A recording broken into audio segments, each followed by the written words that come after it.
this is going to be the common iliac artery right up here. It's got a number 39 on it, but it just depends on where they tag it. Above here, that's going to be common iliac.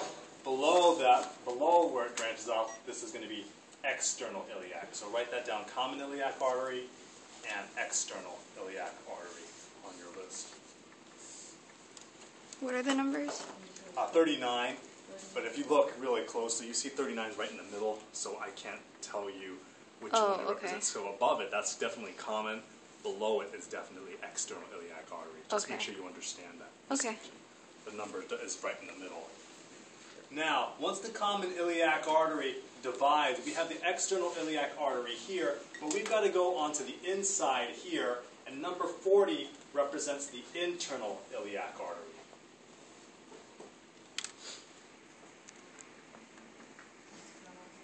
It's not like I did it right up there. I got to redo this list. Now, from the internal iliac artery, there are 3 arteries that branch off of that. So we have 42, which is the superior gluteal artery. 43 is the inferior gluteal artery. And 41 is the obturator artery. So 42 is superior gluteal artery. 43 is inferior gluteal artery. 41 is obturator artery. Once we go here, this is the external iliac artery right here. We go through this structure, which we call the inguinal ring, or the inguinal canal or ligament.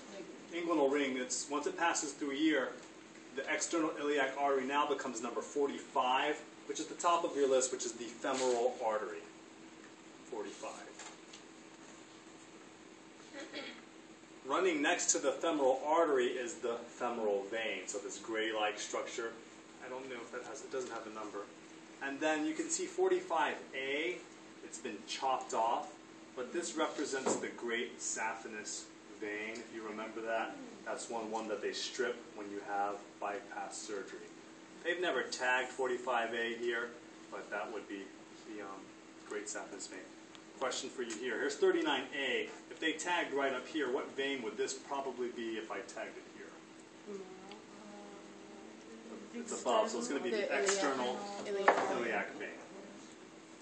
Let's continue on down. Now, the femoral vein is number 45. It's going to continue down here. I have number 46. Let's see. The deep artery of the thigh is number 46. Deep artery of the thigh. Or you may also call it, if your choice, you can call it the deep femoral artery if you want. So deep artery of the thigh or deep femoral artery, number 46. Is that the little, because it branches off? What's that? Okay. It's just, it branches, it comes off at the back of the femoral artery. Okay. Now 47, I need you to write in another word. We have ascending branch of the lateral femoral circumflex. So that's number 48. You see this branch right here? That's the ascending branch of the lateral femoral circumflex artery. It's a very long word. One more time. Where? That's number 48. It's on your list. 48. Ascending branch. Just remember lateral femoral circumflex artery. Now, I did not write the word lateral femoral circumflex artery, so please write that in there. Number 47 is the lateral femoral circumflex artery, number 47.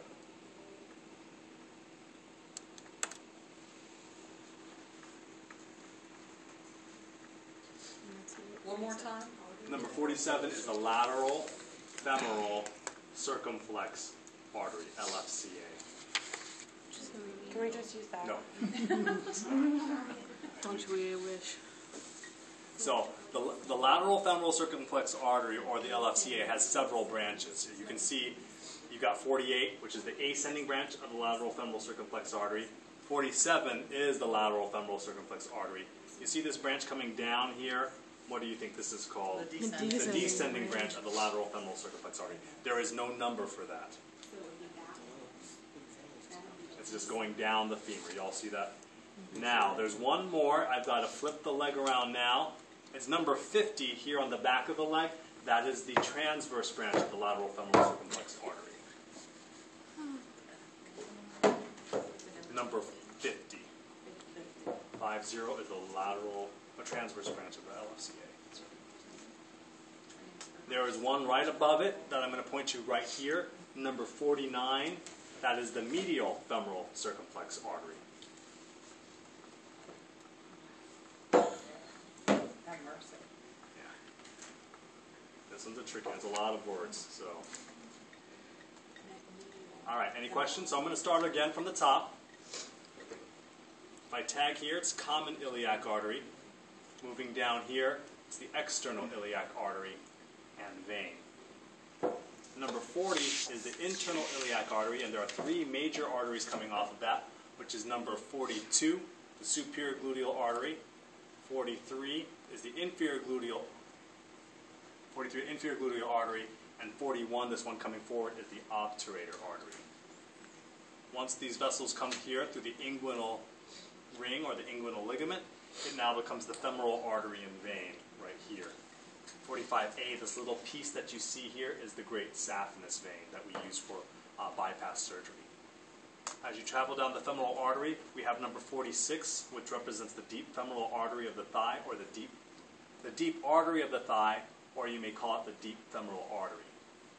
47 is the lateral femoral circumflex artery. It has several branches. 48, which is the ascending branch of the lateral femoral circumflex artery.